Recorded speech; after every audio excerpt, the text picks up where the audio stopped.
"You don't get to question my choices," she said when she showed up with her ex to the dinner I planned. I said, "You're right, I don't." Paid the bill and left. Blocked her in the Uber. 2 weeks later, she saw me at a restaurant with her best friend on a date. She caused a scene. Hey viewers, before we move on to the video, please make sure to subscribe to the channel and hit the like button if you want to see more stories like this. Thanks. The maitre d' had just shown them to my table for two, a small, intimate square near the back of the restaurant, lit by a single, low-hanging lamp that made the polished silverware gleam. I'd requested it specifically.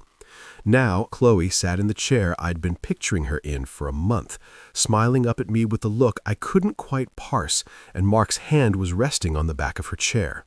My feet stopped moving. The gentle hum of conversation, the clink of glasses, it all sharpened into a painful high-definition focus. Mark.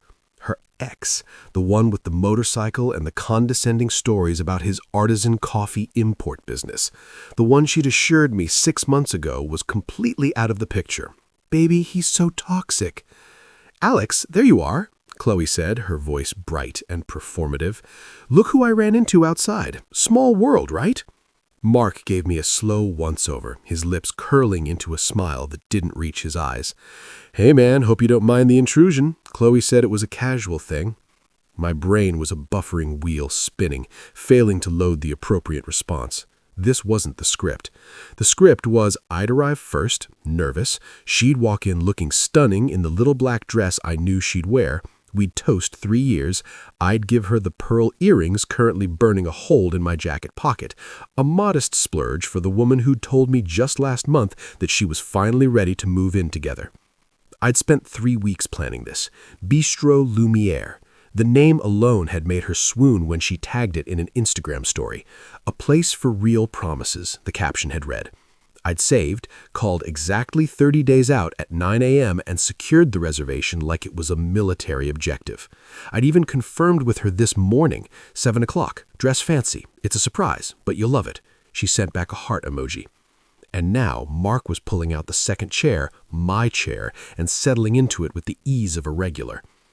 "Alex, don't make that face," Qley said, her smile heightening at the edges. She patted the empty space beside her, where a third chair was being hastily procured by a confused waiter.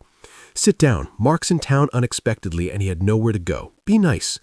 The command, the tone, it was the one she used when I was being socially awkward or when I questioned one of her more impulsive purchases, a gentle public chastisement. I mechanically took the seat, my body moving on autopilot. The table was now crowded. Intimate was gone. "This was supposed to be our anniversary dinner, Qley," I said, my voice lower and calmer than I felt. Inside, a tectonic plate was shearing off. She waved a hand, her bracelets jangling. "And we're having it, with a friend. It's fine. More fun, actually." She glanced at Mark, sharing a conspiratorial eye roll. "God, you'd think I brought a serial killer." Mark chuckled, picking up the wine list. "Yeah, dude, relax. It's just food. Qley told me this place was good. I've been wanting to try it." Qley told him. The words landed like stones. She'd talked to him about this place. Our place, my planning, my surprise, had been a topic of conversation between them. The waiter arrived, hovering with palpable discomfort. "Can I get you gentlemen a drink to start? Perhaps a bottle for the table?" "I'll have a Macallan 18, neat," Mark said without looking up from the menu. "We'll have a bottle of the Pinot Noir," Qley said, pointing to the second most expensive option, the one from Willamette Valley. "Alex loves Pinot, don't you, babe?" I did. I had mentioned it once. She'd remembered to use it now as a prop in this performance of normalcy. I didn't answer. I was watching her, the way she leaned slightly towards Mark when she looked at the menu, the way she laughed too loudly at his joke about the pretentious description of the duck confit. This wasn't a chance encounter. This was a statement, a parade. She had brought her past to sit at the table of our present, and I was expected to pay for its meal. The drinks came. Mark swirled his whiskey. Qley sipped her wine, leaving a red smudge on the rim. I left mine untouched. The conversation was a bizarre three-way torture. Mark held court, talking about his latest venture, something about NFTs and athleisure. Qley listened, rapt, interjecting with, "That's so brilliant, Mark," a level of enthusiasm I hadn't heard from her in months. Finally, during a pause, as Mark scanned the room for our harried server, I tried again, quietly, just to her. "Qley, seriously, what is this?" She turned to me, and the polite mask slipped for just a second. Irritation flashed in her eyes. Then it was replaced by that cool, dismissive smile, the one that always made me feel small and foolish. "Alex, what is your problem? He's a friend. We're having a nice time. You're the one making it weird." She took another sip of wine. "You don't get to question my choices, especially about who my friends are." She leaned in, her voice dropping to a venomous whisper meant only for me. "It's unattractive." The sentence hung in the air between us, crystallizing everything. You don't get to question my choices. It wasn't about Mark. It was about power. It was about her asserting in the most humiliating way possible that her allegiance, her respect, was something I had to earn by silent compliance, and I had just failed. The noise of the restaurant, which had been a roaring in my ears, suddenly drained away into a silent, clear vacuum. I looked at her, really looked, and I didn't see the woman I loved. I saw a stranger performing an act of casual cruelty. I saw the 3 years of support, of listening to her work dramas, of driving across town at midnight for her favorite ice cream when she was sad, of planning a future. I saw it all being tossed onto the table like a used napkin. A profound, chilling calm settled over me. The confusion, the heartbreak, the rage, they were still there, but locked behind a thick pane of glass. I was on the outside now, an observer. I pushed my chair back. The legs scraped softly on the hardwood floor. Qley looked up, annoyed. Mark raised an eyebrow, a smirk playing on his lips, expecting a scene. I didn't give him one. I stood up, adjusted my jacket, and caught the waiter's eye with a small nod. He hurried over. "Yes, sir, is everything? Could I have the bill for everything ordered so far, please?" My voice was flat, polite, utterly devoid of emotion. "Alex, what are you doing?" Qley hissed, her performative cheer gone. I ignored her. The waiter looked panicked. "Sir, your entrees haven't even—" "Just the drinks and whatever appetizers are in the kitchen. Thank you." The waiter scurried off. Qley stared at me, her mouth slightly open. Mark leaned back, enjoying the show, but his smirk was now tinged with uncertainty. He wasn't the center of attention anymore. The bill came on a little leather tray. I didn't look at the total. I placed my card on it, handed it back. A minute later, I signed the slip, added a generous tip for the waiter's trouble, and slid my card back into my wallet. I finally looked at Qley. She was flushed, a mix of anger and dawning panic in her eyes. She hadn't planned for this. She'd planned for me to seethe quietly, to play the cuckolded boyfriend, to pay for their meal and absorb the insult. My calm exit was off script. "You're right," I said, my voice still that same even tone. "I don't." I turned and walked out of the restaurant. I didn't look back. I didn't hear if she called my name. The cool night air hit my face, and I took a deep, shuddering breath that felt like the first one in an hour. An Uber was idling by the curb. I got in. As the car pulled away from the curb, my phone vibrated in my hand. A text from Qley. "Really? You're just going to leave? That's so immature." I looked at the words on the glowing screen. I felt nothing. No sting, no urge to reply. It was just noise from a place I had already left. My thumb moved a mechanical certainty. I opened her contact. "Block this caller." A confirmation prompt appeared. Yes. I went to Instagram, found her profile. Block. Facebook. Block. With each tap, a weight lifted. Not the weight of grief, that would come later, but the weight of her access to me. The weight of her judgment, her dismissal, her choices. The city lights blurred past the window. The driver had some soft jazz playing. I leaned my head against the glass. The dinner was over. The relationship was over. All that was left was the quiet, echoing space where the future used to be, and the first faint sense of something that in time might feel like freedom. The silence in my apartment was a physical thing. It had a weight, a texture. It was the opposite of the noisy restaurant. It was hollow, and it echoed. For the first 48 hours, I moved through it like a ghost. I didn't cry, I didn't smash anything. I just existed in the negative space she had left. I'd wake up, and for one merciful second, I'd forget. Then the memory would return. The sight of Mark's hand on her chair, the feel of that third cramped seat, the cold finality of her words. It's unattractive.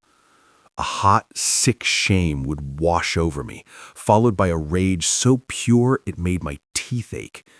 I'd given her a sacred night, and she'd turned it into a joke, a power play. I'd been her straight man in a cruel comedy for two. But I had one rule etched in steel in my mind: do not reach out. Reaching out would be oxygen to her narrative. It would be proof I was emotional, immature, making a big deal out of nothing. My silence was my only weapon, my only dignity. So I sat in it. I let the waves of hurt and anger crash over me, and I didn't pick up the phone. I called my friend Ben, not a mutual friend. Ben was from college, lived across town, and thought Qley was high maintenance, but had always kept it to a raised eyebrow. I didn't give him the dramatic play-by-play, just the facts. She showed up to our anniversary dinner with her ex, said I didn't get to question her choices. I left and blocked her.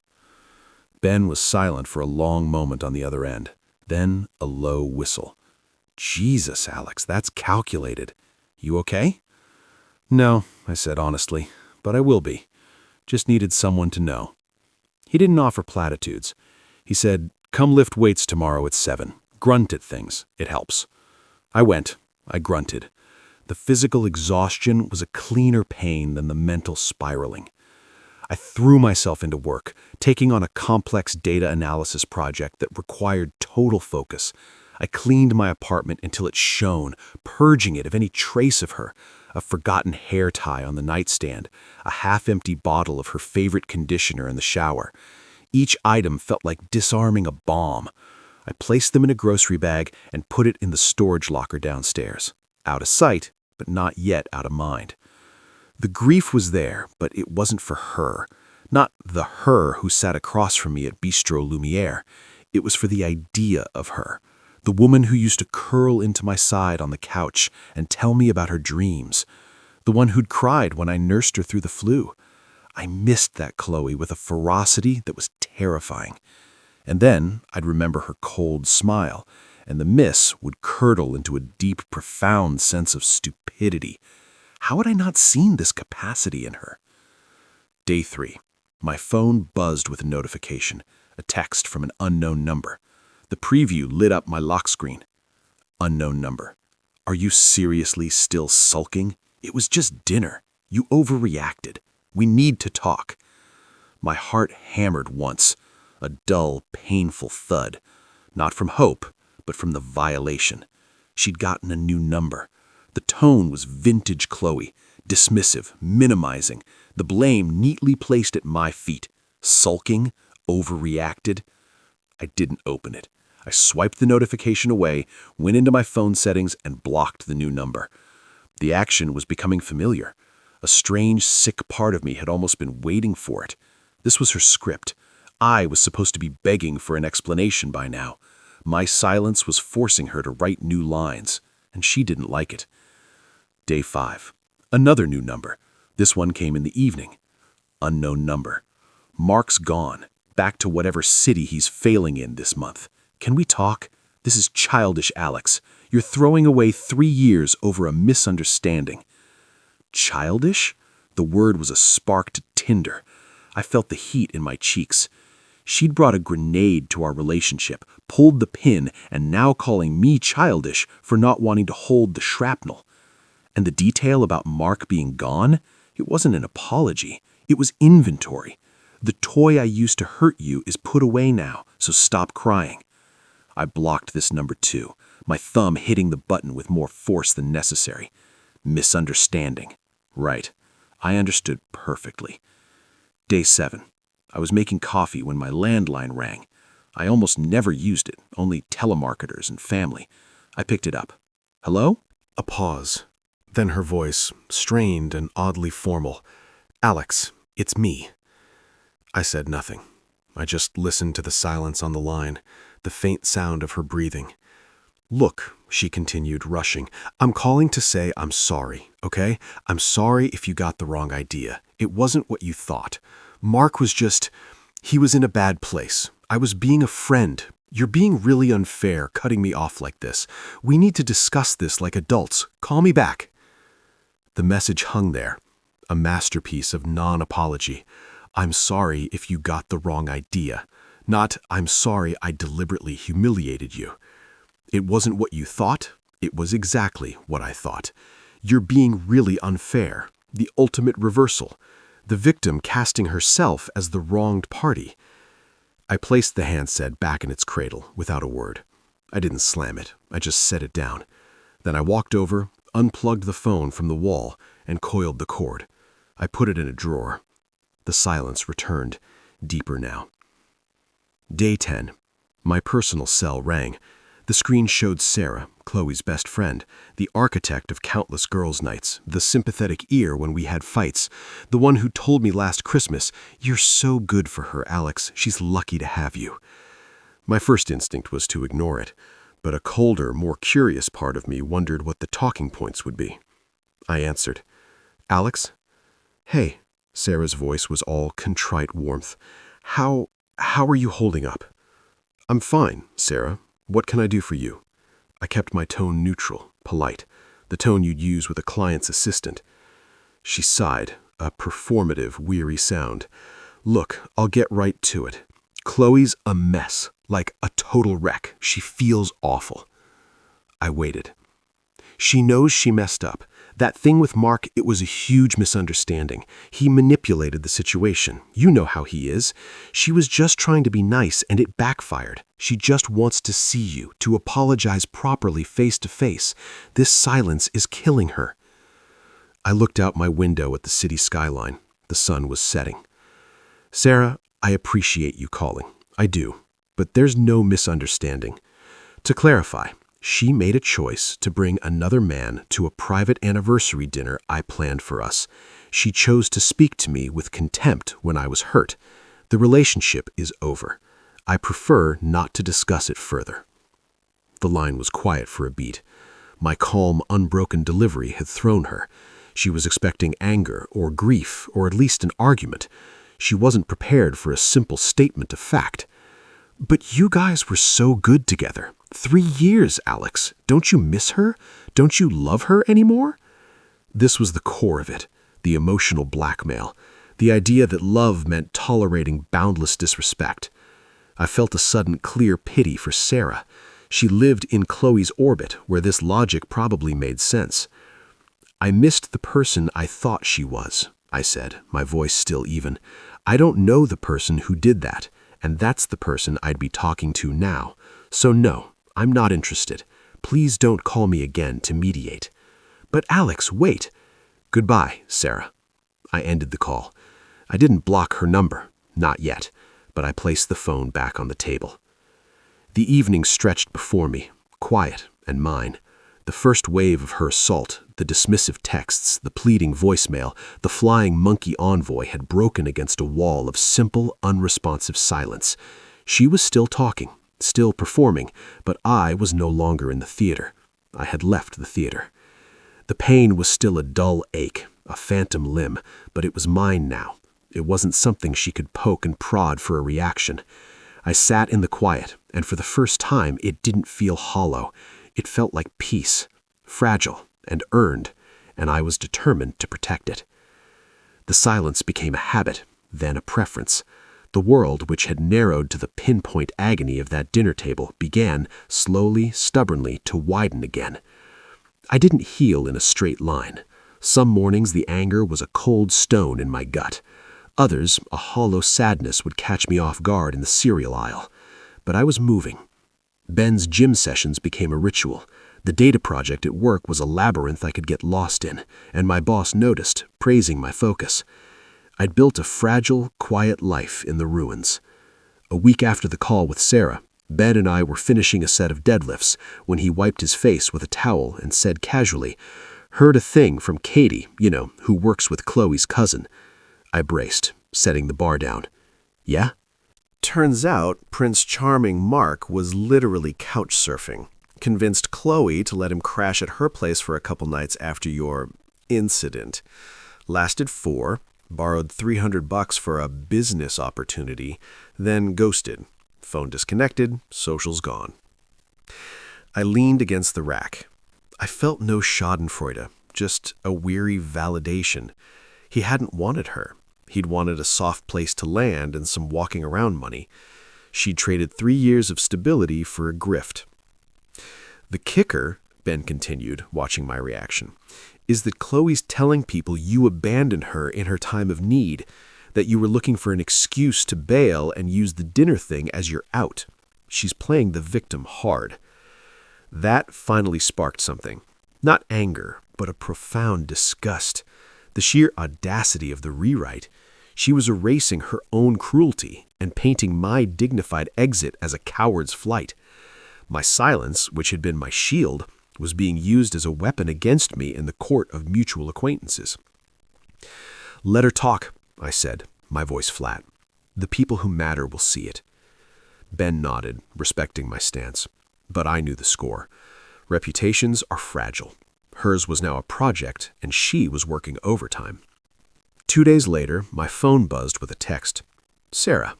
I expected another round of lobbying, prepared to ignore it, but the preview was different. "Sarah, hey, I know this is weird, and I'm probably the last person you want to hear from, but I need to apologize." I stared at it for a full minute. Then I opened it. "Sarah, I called you as a friend, Qley's friend. I didn't have the full story. She told me you stormed out over nothing and were giving her the silent treatment to punish her. She made it sound like you were controlling. Sarah, then last night she was crying at my place trying to prove how casual the dinner was. She forwarded me the reservation email you sent her. The subject line wasn't dinner plans, it was anniversary dinner reservations Bistro Lumiere." I felt like an idiot and like I was used. "I'm sorry, Alex, truly. What she did was cruel. I wouldn't have called if I'd known." The words were a small earthquake in the quiet landscape of my new life. This wasn't manipulation. It was a capitulation, an admission that she too had been fed a narrative. The forwarded email was the kill shot, a piece of objective evidence Qley, in her self-pity, had accidentally weaponized against herself. I didn't reply immediately. I let it sit. I thought about the Sarah I knew, not as Qley's appendage, but as a person. She was sharp, often quietly observing while Qley held the spotlight. She had a dry wit Qley didn't always get. She'd been a constant in the background of our relationship, usually rolling her eyes fondly at Qley's dramatics. But this wasn't a fond eye roll. This was a line being seen and crossed. After an hour, I typed back. "Me. Apology accepted. Thank you for telling me. I hope you're okay." Her reply was swift. "I'm embarrassed and pissed off. Not at you, at being a pawn. She's spinning this epic tragedy, and I was handing her the tissues." Me. "It's what she does. The narrative always has to favor her." God, yes, that's exactly it. It's exhausting. A pause. Then, "Look, I know this is beyond awkward, but if you're willing, coffee? As two people who got playing by the same maestro? No agenda, just clearing the air so it's not a weird thing hanging in the world." I considered it. There was risk. It could be a trap, an elaborate ambush, but my gut said no. The detail about the email subject line was too specific, too damning for Qley. Sarah was risking her friendship by even admitting she'd seen it. I agreed. We met at a neutral, busy coffee shop far from either of our neighborhoods. She was already there, looking nervous, stirring the latte. When I approached, she gave me a small, hesitant smile that held no artifice. "Thanks for coming," she said. "Thanks for the honesty," I replied, sitting. The conversation was stilted at first, orbiting the weather, the coffee. Then she sighed, setting her spoon down. "I really am so sorry, Alex, for the call. I felt like a puppet. She was crying, saying you'd ghosted her over an innocent mistake and were giving her the silent treatment to punish her. She made it sound like you were controlling. But then seeing that email, it wasn't a mistake. It was a targeted strike." I nodded. It was a demonstration to show me my place, and to show him he still had a claim. "It's sociopathic when you say it out loud," she murmured, paling slightly. "And the stuff she's saying now? About you being insecure? About you possibly cheating first? It's getting uglier." That was new. The narrative was evolving, escalating to justify her victimhood. I felt a distant chill. "Let her talk," I repeated, though it felt less certain now. "It's just, I've known her since college. The drama, the need to be the center, it was always there. But it was usually harmless. This is different. This is cruel. And seeing it directed at you, who was always so patient with her?" She trailed off, looking genuinely distressed. "I think I've been a bad friend to both of you, enabling her and not seeing what it cost you." Her self-awareness was disarming. We talked for an hour, not just about Qley, but about the fallout, how I was coping, how she was reassessing their friendship. I found myself relaxing. She asked questions and actually listened to the answers. There was no performance. It was just two people in the debris field of the same emotional bomb, comparing notes. We parted with a slightly less awkward smile. "Thanks for the sanity check," she said. "Anytime," I replied, and meant it. The texts started a few days later. Not frequent, a funny meme about Bistro Lumiere's overly ornate menu descriptions, an article about the grift economy Mark probably belonged to. It was quiet, mutual reconnaissance, a shared language of recovery. A lunch followed, then a walk in the park. It wasn't a date. It was simpler than that. It was companionship with someone who understood the source of the poison without having to explain it. The careful wall I'd built around myself had a gate in it now, and it wasn't a weakness. It felt strangely like a part of the strength. 3 weeks after the dinner, Sarah and I were at a cozy, unpretentious Italian place known for its pizza. We'd finished a shared salad and were debating pepperoni versus sausage. We were laughing, actually laughing. The sound felt foreign and good in my throat. She was telling a story about a disastrous work presentation, her hands animated, her eyes bright. I was leaning in, listening. I was, for the first time in a month, not looking backward. I was just here. And then the atmosphere at our table changed, a sudden drop in pressure. Sarah's smile froze, then faded. Her eyes flickered over my shoulder, widening slightly. I knew before I turned. Qley stood 5 feet from our table. She wasn't alone. A woman from her spin class stood behind her, looking mortified. Qley's face was a mask of perfect porcelain shock that was rapidly cracking, revealing the raw, furious betrayal beneath. Her eyes were huge, darting from me to Sarah's hand which was resting on the table near mine. The entire restaurant seemed to hush, senses tuned to the impending detonation. "What the hell is this?" Qley's voice wasn't a shout. It was a razor-sharp whisper that carried to every corner of the room. It was packed with so much venom it seemed to distort the air around us. Sarah withdrew her hand, not guiltily, but as if bracing for impact. "Qley," she said, her voice calm but tight. I didn't stand. I slowly turned in my chair to face her fully. I felt that same profound calm from the bistro settle over me. The protective glass was back. She was on the other side, in a different world. "Alex?" Qley's gaze drilled into me, demanding an answer, an explanation, a submission. "Sarah? My best friend? Are you kidding me?" The last word cracked, rising in volume. "We're having dinner, Qley," I said. My voice was quiet, measured, a stark contrast to her vibrating intensity. "You're interrupting." It was the wrong thing to say. It was the truthful thing to say. It detonated her. "You're on a date with her?" She took a step closer, her finger jabbing the air between us. "Is this your pathetic revenge, Alex? You couldn't handle me being happy, so you crawl to my best friend? You sick, pathetic—" "Qley, stop." Sarah's voice cut through, firm now. "It's not like that." "Don't you dare speak to me," shrieked Qley, her focus whipping to Sarah. The spin class friend had taken a full step back, wanting to vanish. "You traitoress! You've been waiting for this, haven't you? Plotting with him the second I had a moment of weakness?" This was the unraveling. The true colors, vivid and ugly, on display for a room full of strangers enjoying their garlic bread. There was no performance left, only the raw, entitled core. I looked at her, this stranger hurling accusations. I felt nothing. No anger, no hurt, not even pity. just a distant, analytical curiosity. So this is who you really are when the audience isn't buying your act. Qley, I said, and my tone, polite, final, utterly disinterested, made her stop mid-inhale. She looked at me, expecting a fight, begging for a drama she could win.